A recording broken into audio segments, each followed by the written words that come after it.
Assalamualaikum warahmatullahi wabarakatuh.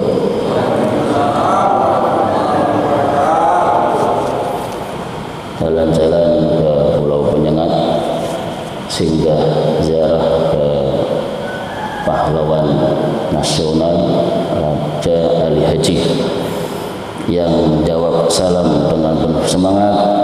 Saya doakan dapat rezeki bisa naik haji. Assalamualaikum warahmatullahi wabarakatuh.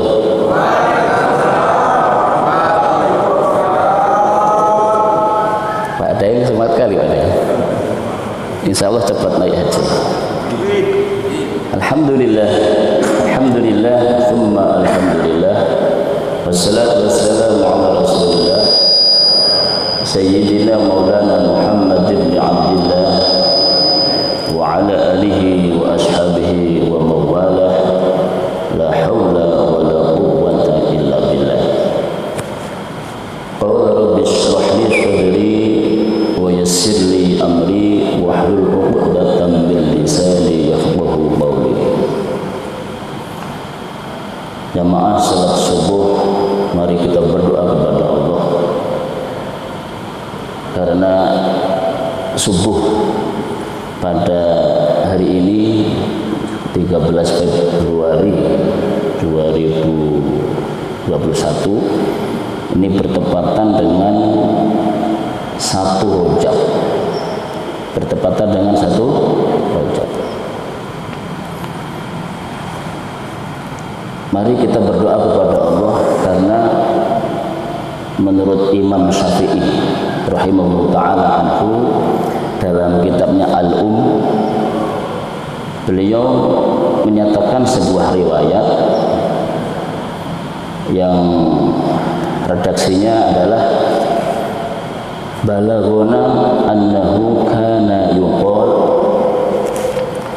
telah sampai kepada saya, kepada kami, informasi riwayat dari para salafus saleh.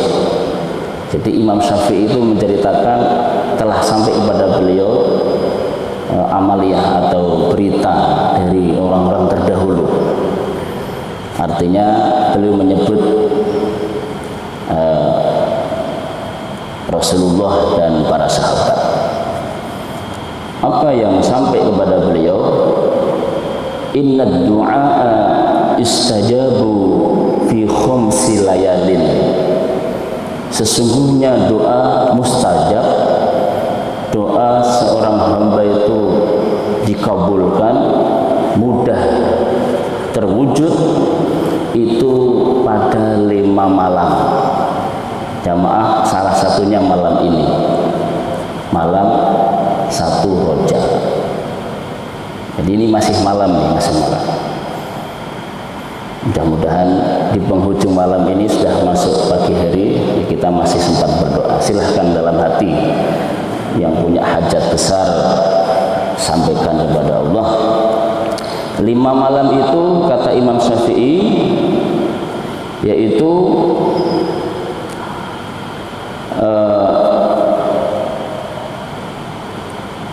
fi lailatil jum'ah, fi lailatil jum'ah, pada setiap malam Jumat itu doa seorang hamba mustajabah. Meskipun kadang-kadang di media sosial, di dunia nyata ataupun maya itu ada guyonan, ada gurau-gurau malam Jumat, malam sunnah, itu dilarikannya ke hal yang sangat sensitif, larinya ke sana terus. Padahal yang dimaksud sunnah ya banyak sekali. Salah satunya sunnah membaca surah Al-Kahfi, memperbanyak ibadah-ibadah sunnah dan lain sebagainya. Ya termasuk membaca surah Yasin dan ibadah yang lain. Secara khusus atau lebih kuat itu membaca surah Al-Kahfi. Mudah-mudahan jamaah Masjid Baitul Amal ke depan bisa menghidupkan sunnah pelan-pelan. Kalau tidak bisa setiap Jumat ya sebulan sekali. Kalau Jumat itu sama-sama baca surah Kahfi. Jangan Yasin terus. Al-Quran itu 114 surah Pak. Bacanya Yasin terus. Itu pun nggak hafal-hafal. Pak, ada yang hafal Pak? Kenapa ulama mengajarkan agar umat itu membaca surah Yasin? Acara ini Yasin, ini Yasin, ini Yasin. Karena Yasin ini qalbul Quran. Itu salah satu alasannya. Setiap sesuatu itu punya hati, hatinya Al-Quran itu surah Yasin. Kemudian surah Yasin itu surah yang tergolong ringan, hanya 83 ayat saja. Kalau Al-Kahfi itu 110 ayat, jadi lebih banyak. Namun demikian bukan berarti yang banyak itu ditinggalkan. Baiknya ya direncanakan atau diprogram setelah Yasin hafal ya Al-Kahfi, sebagaimana yang saya sedang canangkan. Dan alhamdulillah dengan adanya rumah tahfidz yang kita sudah mendapatkan surat izin operasional dari Kemenak, rumah tahfidz Baitul Amal, kita sudah punya kurang lebih 27 anak di Marselia ini, putra putri bapak ibu semua, bukan orang lain. Mereka sudah kami didik dan alhamdulillah berhasil hafal surah Al-Kahfi. Jadi Al-Kahfi itu sudah masuk ke kepala anak-anak kita. Kalau Yasin sudah dulu Yasin. Jadi saya memprogramkan anak-anak kita itu di rumah tahfidz yang waktu pelaksanaannya habis zuhur itu mereka hafal pertama qalbul Quran, hatinya Quran mereka hafal surah Yasin itu sudah hafal semua. Kemudian menghafalkan surah As-Sajdah. Jadi anak-anak kita sudah hafal surah As-Sajdah. Kalau misalnya Jumat subuh bisa mereka kita nanti kalau diizinkan kita tampilkan bergantian. Karena sholat subuh hari Jumat itu memang Rasulullah selalu membaca surah As-Sajdah. Anak-anak kita alhamdulillah sudah hafal. Kemudian surah Ad-Dukhan, Ar-Rahman, Al-Waqi'ah, Al-Mulk. Al-Mulk ini Pak, surah yang akan menjadi perisai orang yang hafal nanti dari azab kubur. Di orang yang hafal surah Al-Mulk itu menurut riwayat yang kuat, nanti dia akan dapat semacam perisai dari azab kubur. Di kubur aman kalau punya hafalan surah Al-Mulk. Maka bapak-bapak jangan malas manfaatkan kesempatan yang ada. Kalau anak-anak sudah berhasil, ada sekitar 7 surah termasuk Al-Kahfi, mereka berhasil. Saya buka waktu itu bulan Oktober, November, Desember. Alhamdulillah 4 bulan 7 surah itu berhasil mereka hafalkan. Saya yakin kalau bapak-bapak berminat, nanti kita buka juga program menghafal surah-surah munjiat namanya, surah-surah yang mengandung nilai keberkahan yang khusus, yang istimewa. Itu bapak-bapak, kalau anak-anak bisa 4 bulan, bapak-bapak bisalah lebih cepat insyaallah. Iya Pak ya, terutama Pak Rahim Pak ya. Kalau anak-anak itu kan belum pengalaman Pak ya, bapak-bapak kan lebih pengalaman, jadi lebih cepat. Insya luar biasa. Kalau kita ada informasi kita akan terjerat hukum, wah nanti di penjara akan begini-begini, kita takutnya luar biasa. Mungkin kita beranilah menggadekan apapun yang kita punya, yang penting jangan masuk penjara. Betul Pak ya? Itu penjara dunia Pak. Nah kalau penjara akhirat, siksa kubur, nah dengan menghafal surah Al-Mulk kita aman dari siksa kubur. Kalau di penjara tuh polisi menyiksa paling dipukul, paling di apa. Tapi kalau malaikat, kalau kepala kita belum hancur itu belum berhenti itu mukul. Siapa yang dipukul kepalanya sampai hancur? Orang yang sholatnya main-main. sholatnya main, suka mengundur-undur waktu, padahal sempat tapi nanti sampai waktunya habis. Itu nanti dihajar malaikat di alam barzah itu sampai berdarah-darah. Kalau belum pecah itu belum berhenti menyiksa malaikat itu.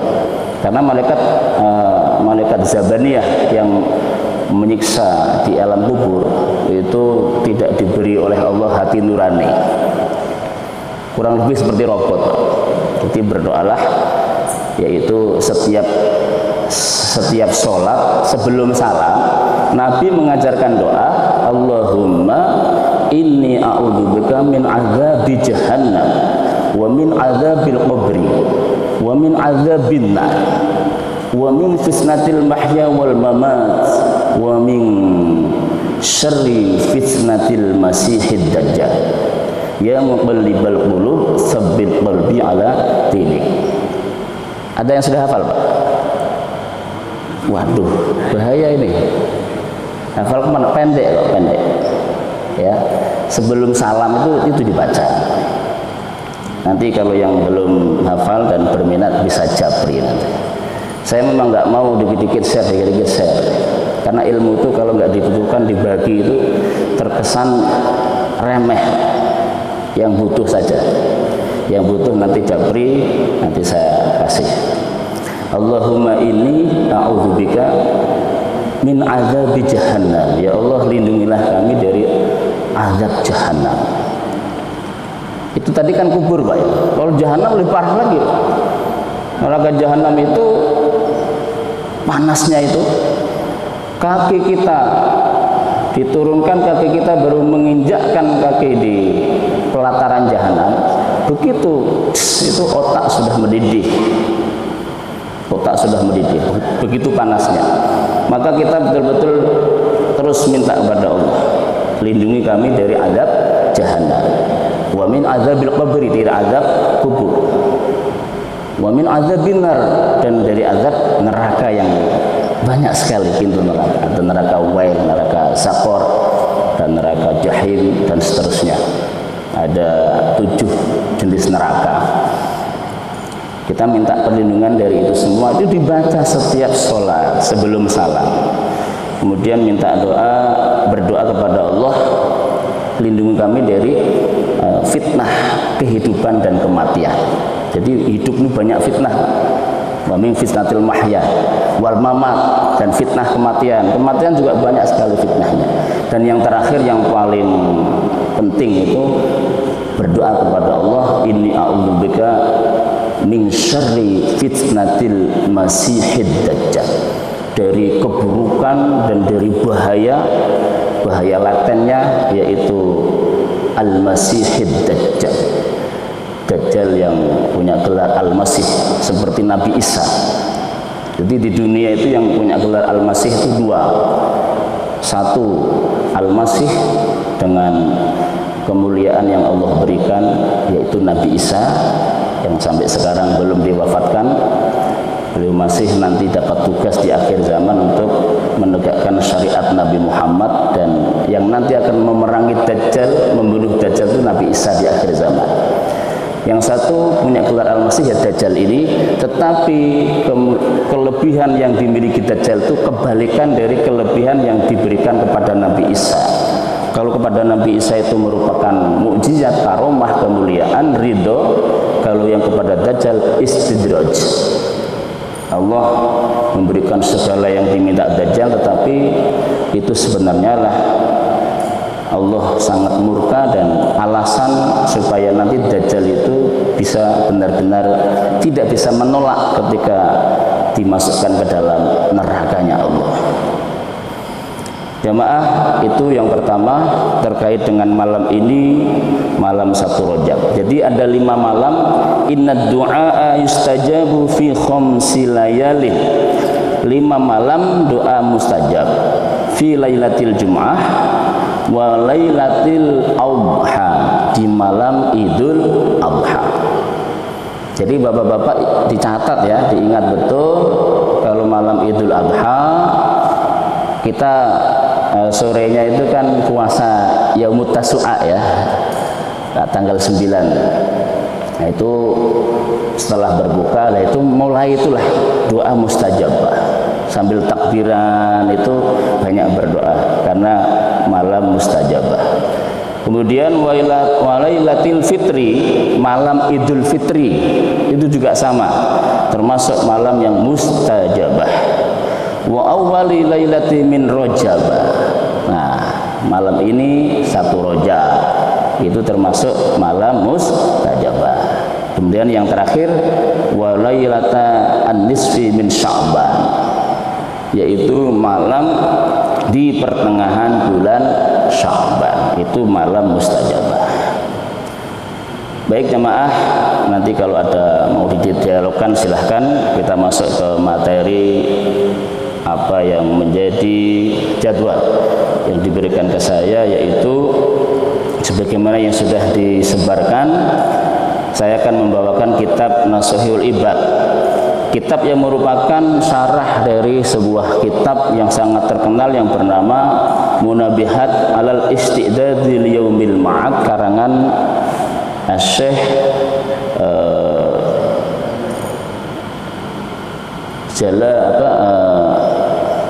Al-Asqalani, Syekh Al-Asqalani. Kitab ini disyarah oleh seorang ulama yang asal Indonesia, asal Banten, tetapi karena kemuliaannya Allah angkat derajat beliau kemudian diterima di Masjidil Haram menjadi salah seorang ulama atau imam yang kemudian beliau memiliki karya-karya yang sangat kontemporer dan sangat luar biasa, fenomenal. Salah satunya kitab Nasuhul Ibad yang artinya nasihat bagi hamba-hamba Allah. Jadi beliau mensyarah atau menjabarkan karangan Syekh Ibnu Hajar Al-Asqalani. Baik, saya akan membawakan tentang maqalah ke berapa ini?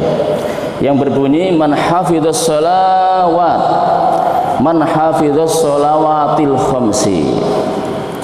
Siapa yang menjaga sholat 5 waktu liwaktiha, dan menjaganya itu betul-betul tepat waktu, wadawamu 'alaiha, sudah tepat waktu, kemudian ia beristiqomah, mulazim, continue, tidak hanya pas semangat datang, sedang dapat job, dapat proyek, rezekinya lancar, rajin, begitu agak seret dikit, nggak berangkat, asam uratnya kumat misalnya. Jadi tidak terpengaruh itu semua. Dalam menjaga sholat 5 waktu pada waktunya itu continue dengan berjamaah di masjid.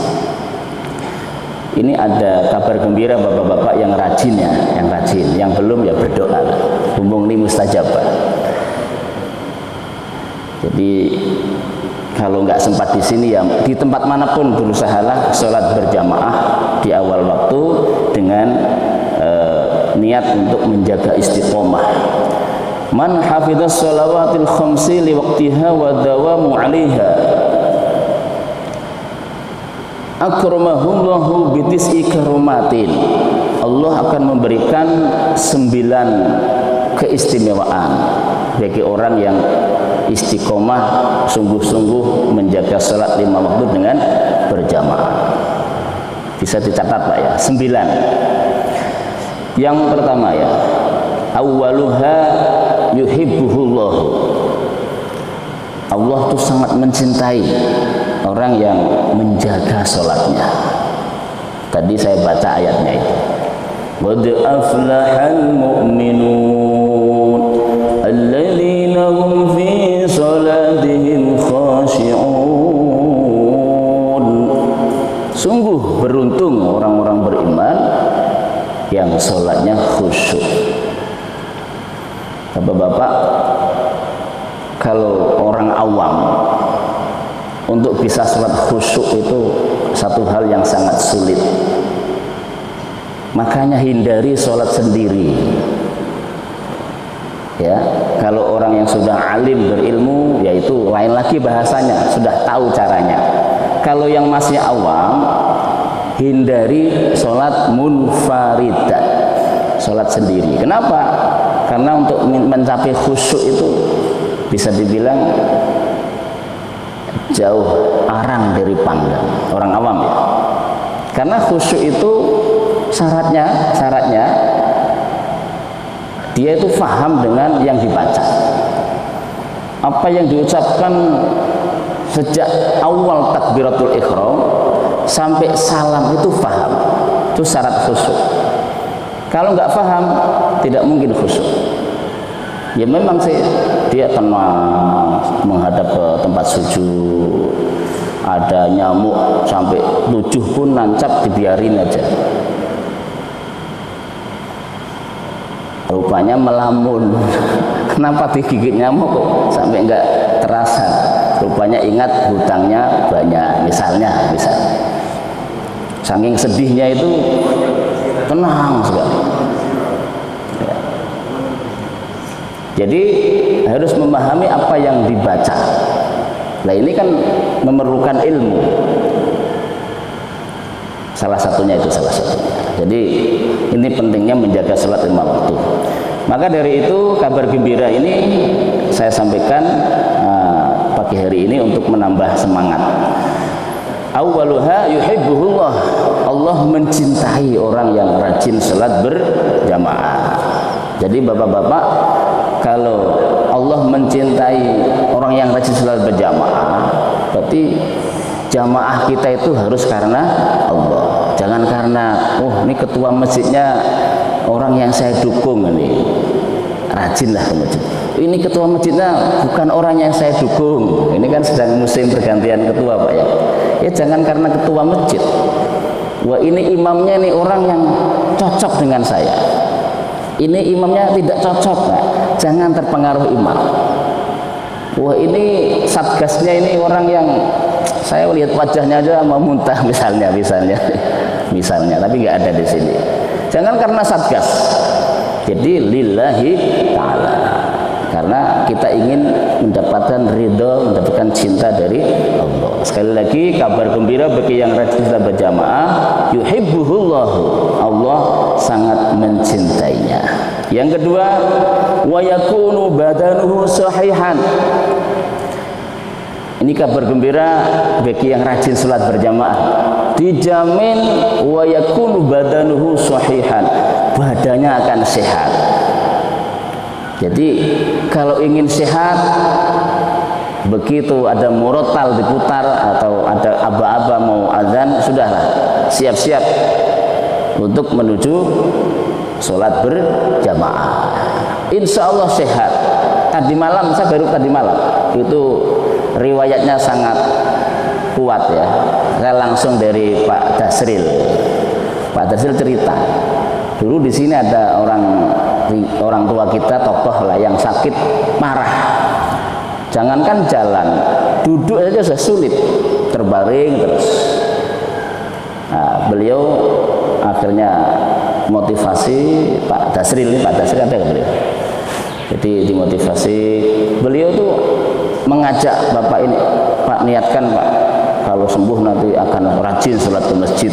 Pandai Pak Dasril ini pandai Pak. Rupanya begitu sudah mulai agak sehat, meskipun agak selusu, beliau ingat pesan Pak Dasril ini dan akhirnya sambil mungkin dibantu keluarganya merangkak-rangkak, dituntun dan bonceng dan sebagainya, datang ke masjid dan ternyata sekarang beliau sangat sehat dan bahkan Pak begitu sampai di sini minta disiapkan kursi, kalau mau berdiri harus pegangan dan sebagainya. Akhirnya sekarang sudah sehat luar biasa dan rajin sholat ke masjid yang kita cintai ini. Karena memang dijamin wa yakunu badanuhu sahihan, badannya akan sehat. Nah, bagaimana dengan pandemi Covid? Ya kan kita sudah alami sama-sama sudah berbulan-bulan Pak ya, sudah lama. Semakin ke sini saya husnuzon kita ini semuanya semakin kebal dengan virus corona. Ya mudah-mudahan tetap waspada, menjaga prokes, tetapi dengan niat untuk menjaga sholat 5 waktu, mari kita tingkatkan terus, kita padati terus masjid kita dengan sholat berjamaah di awal waktu. Yang ketiga, wa tahrishul malaikah. Jarang sekali Pak orang itu kok dikelilingi, dicintai malaikat, itu jarang. Karena malaikat itu sensitif.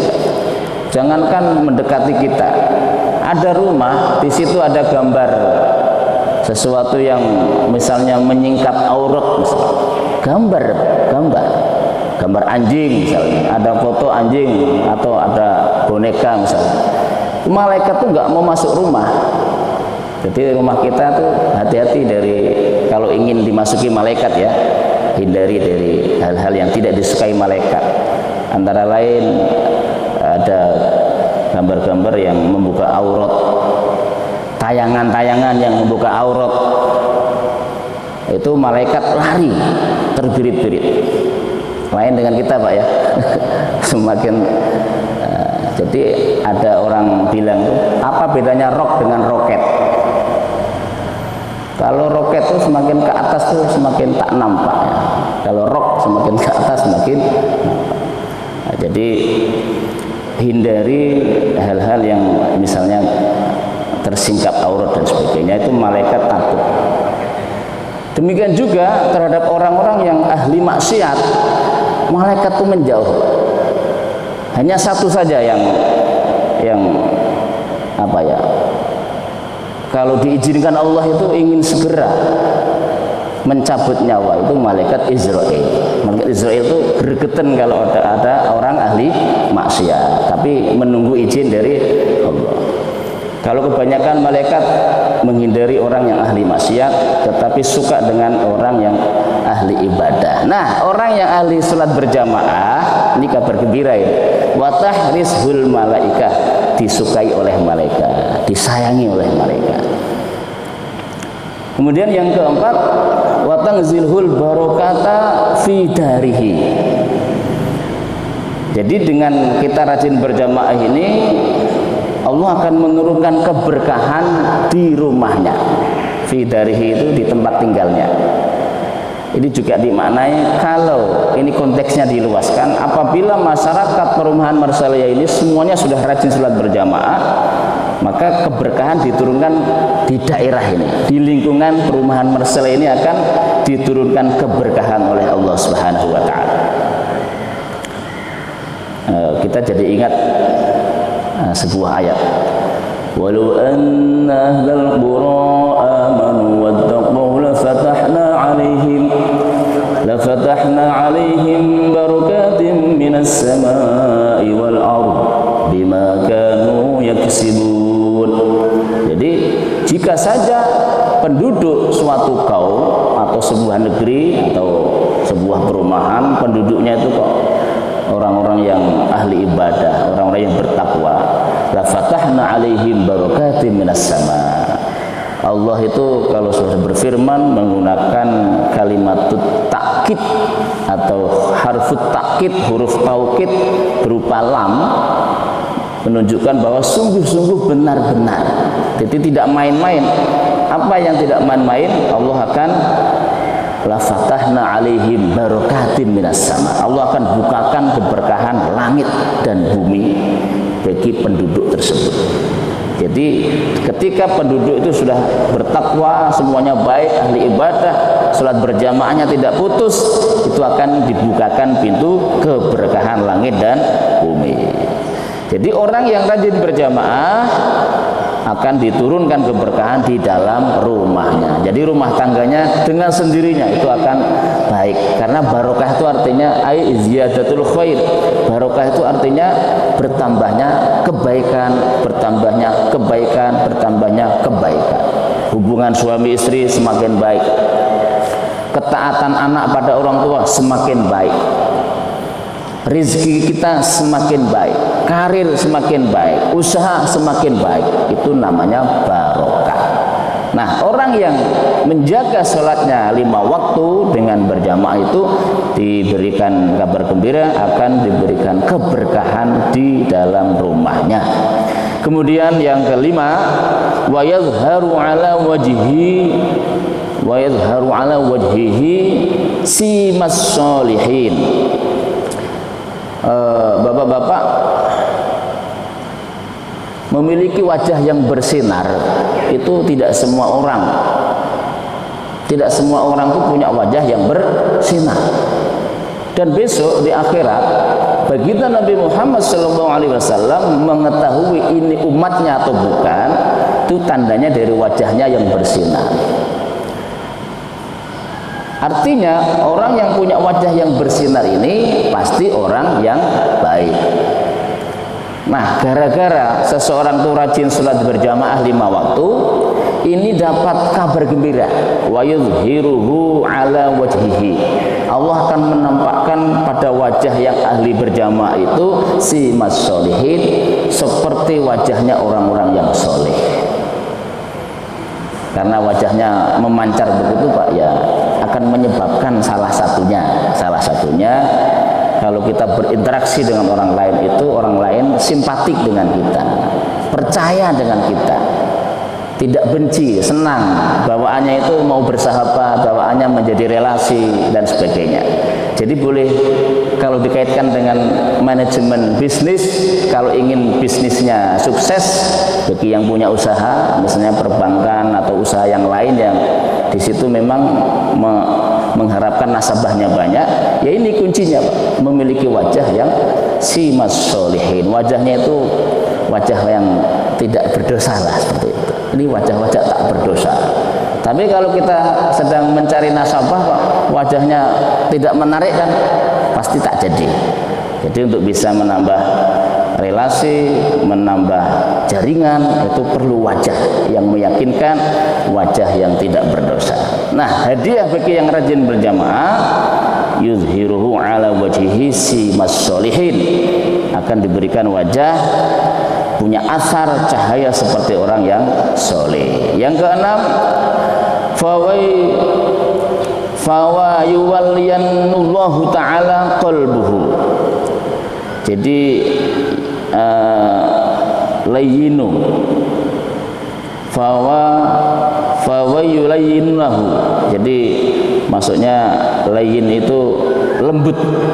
Allah melembutkan maksudnya. Apa yang dilembutkan hatinya?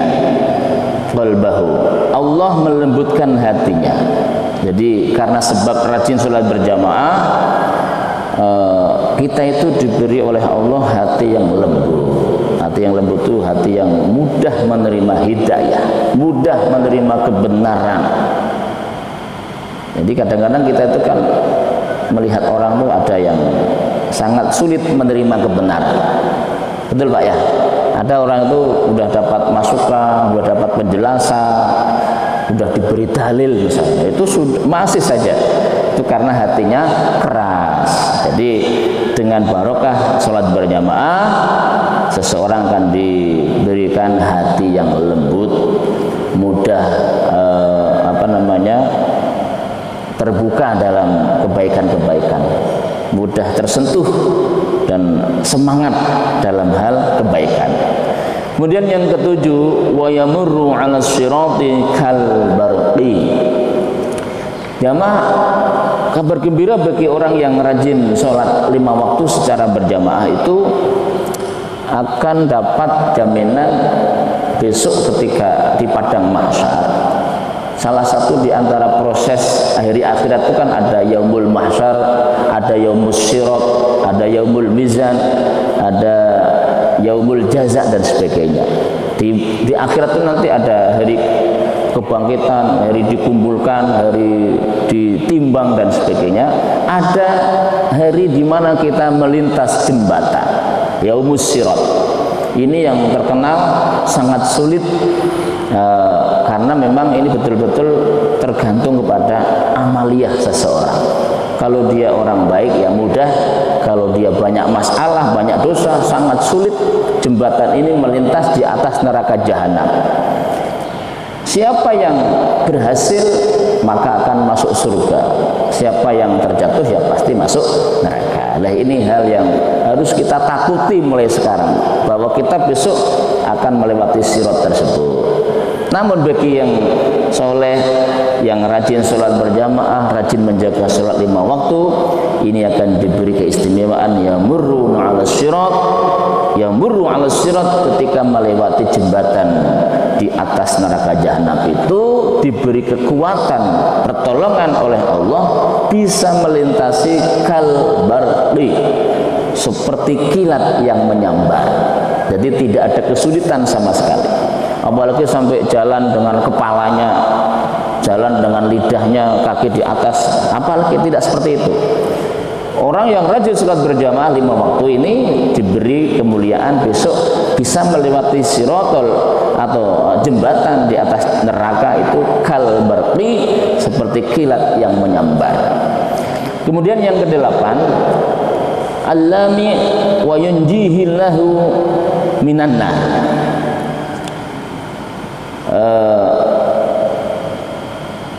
Tadi yang sudah saya sampaikan bahwa kita diajarkan doa takut dan diminta perlindungan dari neraka, Pak. Karena memang mengerikan sekali neraka itu. Maka salah satu di antara kelebihan orang yang berjamaah 5 waktu, allami wa yunjihi, dia akan diselamatkan oleh Allah minan nar, dari api neraka, alias masuk surga.